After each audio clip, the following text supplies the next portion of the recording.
ನಮಸ್ಕಾರ. ಇವತ್ತಿನ ವಿಡಿಯೋ 20%ಗಿಂತಲೂ ಅಧಿಕ ಲಾಭ ಕೊಟ್ಟ ಈ ಮ್ಯೂಚುವಲ್ ಫಂಡ್ಗಳು. ನಾನು ಡಾಕ್ಟರ್ ಭರತ್ ಚಂದ್ರ. ವಿಡಿಯೋಗಳ ಉದ್ದೇಶ ಕನ್ನಡಿಗರ ಫೈನಾನ್ಷಿಯಲ್ ಎಜುಕೇಶನ್.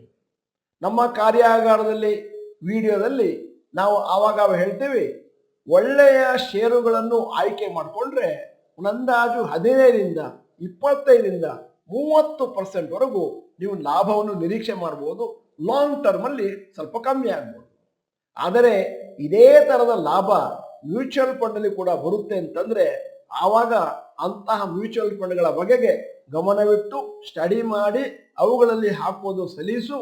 ಯಾಕಂದ್ರೆ ಇಲ್ಲಿ ಸೂಪರ್ವಿಷನ್ ಬೇಕಾಗಿಲ್ಲ ಮತ್ತು ಕಮ್ಮಿ ಆಗುವಂತ ಚಾನ್ಸಸ್ ಅತಿ ಕಡಿಮೆ.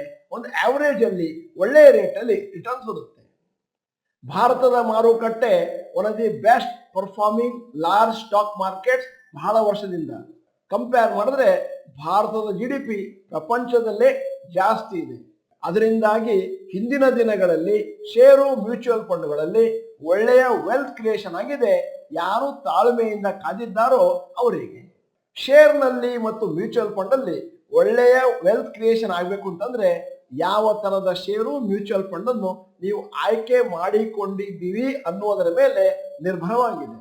ಹಿಂದಿನ ದಿನಗಳಲ್ಲಿ ಈ ಮ್ಯೂಚುವಲ್ ಫಂಡ್ಗಳಲ್ಲಿ ಒಳ್ಳೆಯ ಲಾಭ ಬಂದಿದೆ ಅಂತ ಹೇಳೋದು ಬಹಳ ಈಸಿ. ಆದರೆ ಮುಂದಿನ ದಿನಗಳಲ್ಲಿ ಯಾವ ಮ್ಯೂಚುವಲ್ ಫಂಡ್ ಅಲ್ಲಿ ಕರೆಕ್ಟ್ ಆಗಿ ಹಾಕಿದಾಗ ಒಳ್ಳೆಯ ದುಡ್ಡು ಬರುತ್ತೆ ಅನ್ನುವಂಥ ಭವಿಷ್ಯವಾಣಿ ಹೇಳೋದು ಅತಿ ಕಠಿಣ. ಆದ್ದರಿಂದ ನಿಮ್ಮದೇ ಆದಂತ ರಿಸರ್ಚ್ ಮಾಡಬೇಕು, ಪೇಷನ್ಸ್ ಇರಬೇಕು, ಶಿಸ್ತಿರಬೇಕು. ಇವತ್ತು ನಿಮ್ಮ ಮುಂದೆ ಒಂದು 7 ಮ್ಯೂಚುವಲ್ ಫಂಡ್ಗಳ ಹೆಸರುಗಳನ್ನು ಮತ್ತು ಅದರ ಪ್ರಾಫಿಟ್ ಅನ್ನು ಶೇರ್ ಮಾಡ್ತಾ ಇದ್ದೇನೆ. ಅವುಗಳಲ್ಲಿ 3, 5, 7 ವರ್ಷದಲ್ಲಿ 20%ಗಿಂತಲೂ ಜಾಸ್ತಿ ಆನ್ಯುವಲ್ ರಿಟರ್ನ್ಸ್ ಬಂದಿದೆ ಸರಾಸರಿಯಲ್ಲಿ. List of funds which are given 20% returns or more. ಮೊದಲನೇದ್ದು ಆಕ್ಸಿಸ್ ಸ್ಮಾಲ್ ಕ್ಯಾಪ್ ಫಂಡ್. 3 ವರ್ಷ ರಿಟರ್ನ್ಸ್ 23.01, 5 ವರ್ಷ ರಿಟರ್ನ್ಸ್ 29.92, 7 ವರ್ಷ returns 21.2%. 2 Motilal Oswal mid cap fund.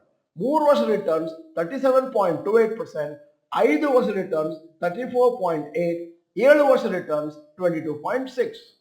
ಮೂರನೇದ್ದು Nippon India growth fund. 3 year returns 28.13, 5 ವರ್ಷ ರಿಟರ್ನ್ಸ್ 30.89, 7 ವರ್ಷ ರಿಟರ್ನ್ಸ್ 20.2. ನಾಲ್ಕನೇದ್ದು Nippon India small cap fund. 3 ವರ್ಷ returns 30.34%, 5 ವರ್ಷ returns 37.63%, 7 ವರ್ಷ ರಿಟರ್ನ್ಸ್ 22.02%. ಐದನೇದ್ದು ಕ್ವಾಂಟ್ flexi cap fund. 3 ವರ್ಷ ರಿಟರ್ನ್ಸ್ 21.73%, 5 ವರ್ಷ ರಿಟರ್ನ್ಸ್ 33.38%, 7 ವರ್ಷ ರಿಟರ್ನ್ಸ್ 20.37%. ಆರನೇ mutual fund ಕ್ವಾಂಟ್ mid cap fund. 3 ವರ್ಷ ರಿಟರ್ನ್ಸ್ 26.19%, 5 ವರ್ಷ ರಿಟರ್ನ್ಸ್ 34.78%, 7 ವರ್ಷ ರಿಟರ್ನ್ಸ್ 22.47%. ಏಳನೆಯ mutual fund ಕ್ವಾಂಟ್ small cap fund. 3 ವರ್ಷ ರಿಟರ್ನ್ಸ್ 29.86%, 5 ವರ್ಷ ರಿಟರ್ನ್ಸ್ 48.39% ಮತ್ತು 7 ವರ್ಷ ರಿಟರ್ನ್ಸ್ 27.21%. ಇಲ್ಲಿ ನಮೂದಿಸಿದ ಮತ್ತು ಹಲವಾರು ಇತರ ಮ್ಯೂಚುವಲ್ ಫಂಡ್ಗಳಲ್ಲಿ ಸ್ಮಾಲ್ ಕ್ಯಾಪ್ ಮತ್ತು ಮಿಡ್ ಕ್ಯಾಪ್ ಮ್ಯೂಚುವಲ್ ಫಂಡ್ಗಳಲ್ಲಿ ಜಾಸ್ತಿ ಲಾಭ ಬಂದ ಕಾರಣ ಏನು ಅಂತಂದ್ರೆ ಕಳೆದ 4-5 ವರ್ಷದಿಂದ ಸ್ಟಾಕ್ ಮಾರ್ಕೆಟಿನ ಪರ್ಫಾರ್ಮೆನ್ಸ್ ಎಕ್ಸೆಪ್ಷನಲ್ ಆಗಿದೆ. ಈ ವಿಡಿಯೋದಲ್ಲಿ ನಾವು 3 ವರ್ಷ, 5 ವರ್ಷ, 7 ವರ್ಷ ರಿಟರ್ನ್ಸ್ ಕೊಟ್ಟಿದ್ದೇವೆ. ಅದೇ ಏನಾದ್ರು 10 ವರ್ಷ, 20 ವರ್ಷ ರಿಟರ್ನ್ಸ್ ತಗೋತೀನಿ ಅಂತಂದ್ರೆ ಈ ತರದ ಡ್ರೀಮ್ ಫಿಗರ್ಸ್ ಬರ್ಲಿಕ್ಕೆ ಸಾಧ್ಯ ಇಲ್ಲ. ಒಂಥರ ಅವರೇಜ್ ಔಟ್ ಆಗಿ ಒಂದಷ್ಟು ಒಳ್ಳೆಯ ಲಾಭ ಬರುತ್ತೆ. ಆದರೆ ಇಷ್ಟು ದೊಡ್ಡ ಪ್ರಮಾಣದಲ್ಲಿ ಲಾಭ ಬರದೇ ಇರಬಹುದು. ಮ್ಯೂಚುವಲ್ ಫಂಡ್ಗಳಲ್ಲಿ ಲಾಭವನ್ನು ಗಳಿಸಬೇಕಾದರೆ ಯಾವ ಮ್ಯೂಚುವಲ್ ಫಂಡ್ಗಳನ್ನು ಆಯ್ಕೆ ಮಾಡಿಕೊಳ್ಳುತ್ತೇವೆ ಅನ್ನುವಂತಹದ್ದು ಒಂದು ವಿಚಾರ. ಆದರೆ ಇನ್ನೊಂದು ಪ್ರಾಮುಖ್ಯವಾದ ವಿಚಾರ ಏನು ಅಂತಂದ್ರೆ ಅವುಗಳನ್ನು ಆಗಾಗ ಮಾನಿಟರ್ ಮಾಡುವಂತಹದ್ದು. ಷೇರು ಮಾರುಕಟ್ಟೆಯಲ್ಲಿ ಕೂಡ ಇದೇ ಲಾಜಿಕ್ ಅನ್ನು ನಾವು ಹೇಳ್ತೇವೆ. ಷೇರಿನ ಆಯ್ಕೆ ಒಂದು ವಿಚಾರ ಮತ್ತು ಮುಂದಿನ ದಿನಗಳಲ್ಲಿ ಅದನ್ನು ಸರಿಯಾಗಿ ಮಾನಿಟರ್ ಮಾಡುವಂತಹದ್ದು ಇನ್ನೊಂದು ವಿಚಾರ. ಹಾಗೇನಾದ್ರೂ ಮಾಡದೇ ಇದ್ರೆ ನಮ್ಮ ಪ್ರಾಫಿಟ್ ಕಮ್ಮಿ ಆಗ್ಬೋದು, ಲಾಸ್ ಕೂಡ ಆಗ್ಬೋದು.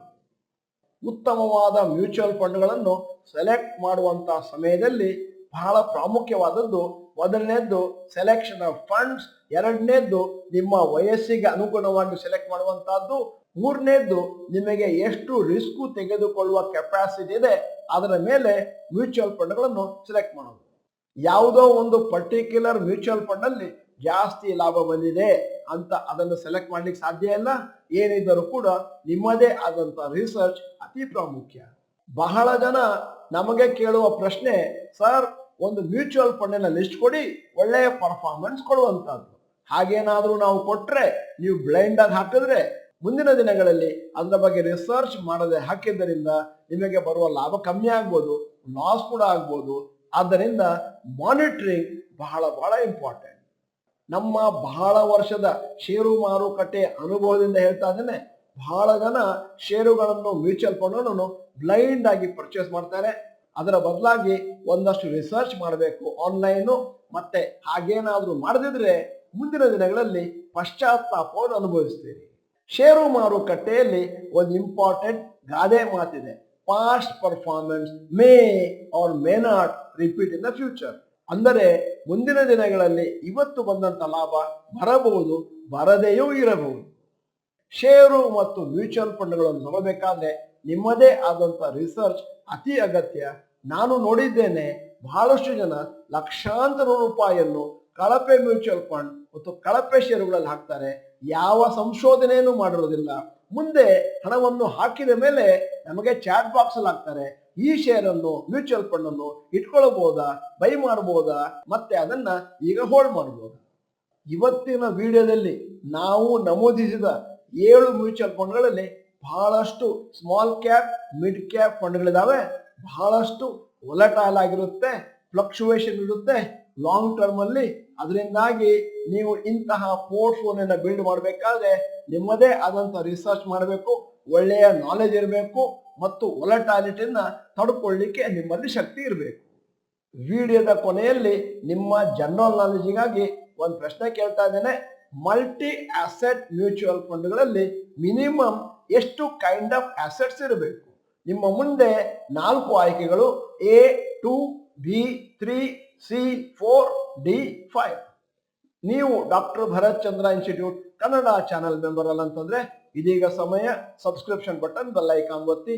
ವಿಡಿಯೋ ಚೆನ್ನಾಗಿದ್ರೆ ಲೈಕ್ ಬಟನ್ ಒತ್ತೋದನ್ನು ಮರಿಬೇಡಿ. ವಿಡಿಯೋನ ನಿಮ್ಮ ಎಲ್ಲಾ ಸ್ನೇಹಿತರಿಗೂ ಫಾರ್ವರ್ಡ್ ಮಾಡಿ. ವಿಡಿಯೋನ ಸಂಪೂರ್ಣವಾಗಿ ನೋಡಿದ್ದಕ್ಕೆ ಧನ್ಯವಾದಗಳು. ನಮಸ್ಕಾರ.